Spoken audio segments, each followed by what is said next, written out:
What's up everybody, I'm Henry, welcome again with another video. So you are looking to buy a new bike and I'm here to share my guide with you.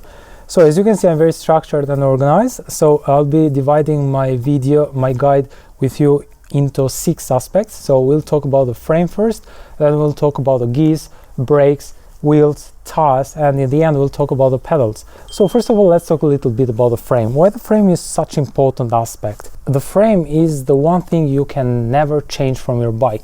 You can swap out the tires, you can change wheels, you can buy a new saddle, a new seat post, new handlebars, new brake levers, it doesn't matter, but you can never change the frame of the bike. So the frame is this triangle right here together with the rear fork. And of course, usually on the price range of under $1,000, you find very good lightweight stiff aluminum frames, also known as alloy. Now this material, aluminum, does transmit rod vibration through the fork to your handlebars, to your arms, and then throughout the body. So when you buy a new bike, consider that the frame should be aluminum, right? Because it's more durable than carbon. And if you are a newbie, always consider alloy or aluminum. But you always need to consider a carbon fork, because the carbon is a material that has the ability to ease the transmission of the vibrations to your arms. So with the carbon fork, your rides will be just more comfortable and you'll just enjoy the experience more. Also, something else you need to consider when buying a new bike, the frame, you see this is the top tube. You get short top tubes but also long top tubes. What is the difference? If you do have back problems, like you cannot bend forward a lot because you don't have a lot of range of motion on your back, then it means that you will be better off with a short top tubes, because you will have this position which is more comfortable. But if you go with longer top tubes, it means that you are going to force yourself to be in that position, in a more aggressive position. Common stem lengths vary from 90 to 110 millimeters long. Some people also do modify these bike stems. Some replace for longer ones that can reach up to 140 millimeters, which is crazy long. They who do that seek for aerodynamics purposes, performance, but there's quite a stretch on that position, just keep that in mind. And yeah, so that's it about the frames. Now let's talk a little bit about the gears. The gears are so important because depending where you live and what your rides will be like will determine the gears you need. Say for example you live in a hilly terrain, it means that you need more gears to play around, right?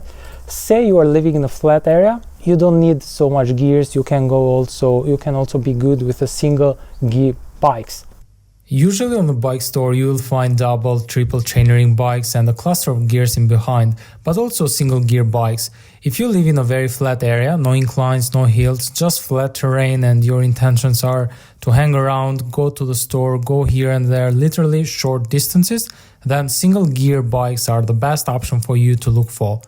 If you are up for mountain bike adventures, riding trails, rocky and difficult terrains, then the mountain bike will be the best option for you to look for.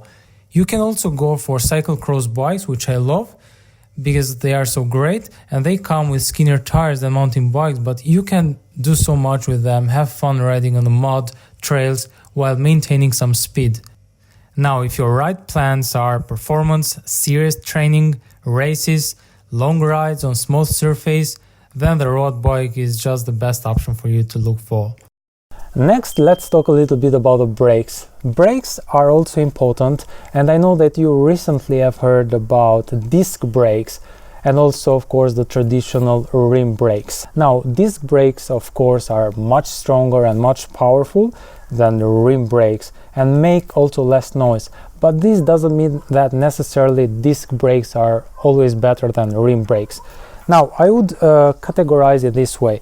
If you are planning to ride in trails and want a mountain bike because you are going to be riding in rocky terrains, so you are going to pull your brakes a lot, then it means that disc brakes will be a better choice for you because you are going to be so much on your brakes and you also need more secure brakes. But if you are planning to take a road bike because you are going to do long rides, also do performance training, then of course you are not going to pull your brakes constantly, which means you can also go for the better option, the rim brakes.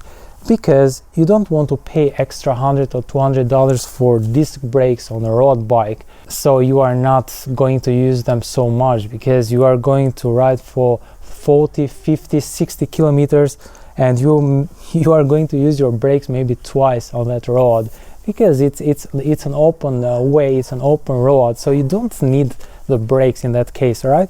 But if you live in a very hilly terrain and you want to do adventures in the mountains of your bike, then of course you need some good quality brakes, and disc brakes are better because they are much more powerful, much stronger and more precise. And with disc brakes you are going to have a better experience in these rocky gravel scenarios. So yeah, that would be my recommendation. Go, if you buy a new mountain bike, go with disc brakes. If you are going to buy a road bike, go with rim brakes. Now let's talk a little bit about the wheels. Wheels are very important because of your safety. First of all, make sure when you buy a new bike, make sure the wheels don't wobble around, so they don't go like that.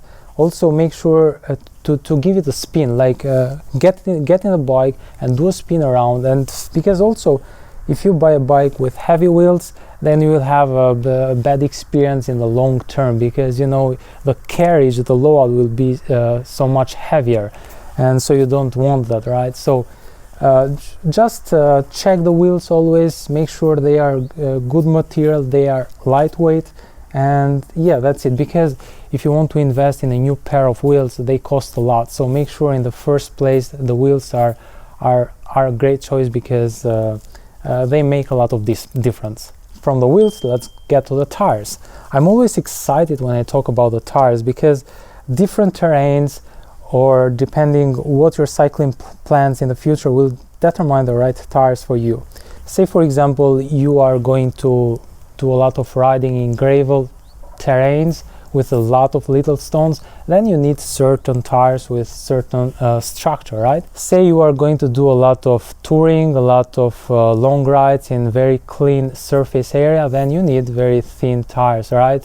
So you can have more speed and so on. Say for example you are going to ride in rocky terrains where you are going to have a lot of bumps, then you need fat tires, right? Such as this one. So just keep it in mind that you need certain tires for certain sort of rides, and that's pretty much it. Now let's get to the end and talk a little bit about the pedals. Now when you buy a new bike, you don't necessarily get pro pedals, right? You always get those cheap plastic quality pedals, but I would say stay with those pedals if you are just using your bike around the town, going to the mall, buying something, going to the grocery store, getting back home, getting on and off the bike often. Then just stay with flat pedals.